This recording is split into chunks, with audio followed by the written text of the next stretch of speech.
Yo, what's up? For today's video, ipapakita ko sa inyo kung anong kaibahan ng lalaki at sa babae kapag sila ay nag-grocery. Wala na patumpik-tumpik pa. Simulan na natin. Dito muna tayo sa lalaki. Ang lalaki, pagpasok niya dito sa entrance, kukuha niya ng pushcart. Tapos, dadaan niya sa kung saan siya bibili, kukuha siya ng mga item na pangailangan niya. Hindi yan sa dadaan sa mga lane na hindi niya kailangan. Dediretso yan kung saan siya nangangailangan. Hanggang makapunta yan siya dito. Pagtapos sa mga lalaki, dediretso yan. Pagtapos na makabili, diretso cashier, tsaka exit. Uuwi na yan. Pupunta naman tayo ngayon dito sa mga babae. Ang mga babae, pag na-entrance, kukuha ng pushcart. Ngayon, dito sa first lane pa lang, pabalik-balik-balik na yan kung anong mga bagay na nakikita niya, tinitingnan niya.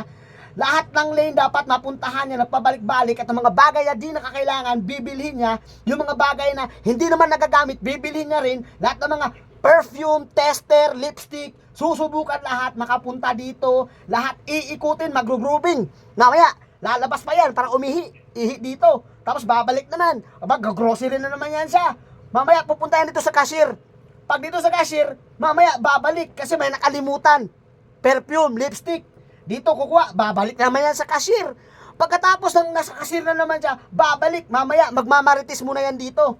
Kunyari kukuha ng gulay pero magmamarites. Tapos babalik na naman. May nakalimutan na naman. Yung mga bagay na gagamitin sa kusina, babalik na naman yan dito. Dito naman yan kukuha. Hanggang sa may ikot nga ang buo. Tapos papunta dito, pa-selfie-selfie, pa-vlog-vlog maminsan. Tapos babalik sa cashier.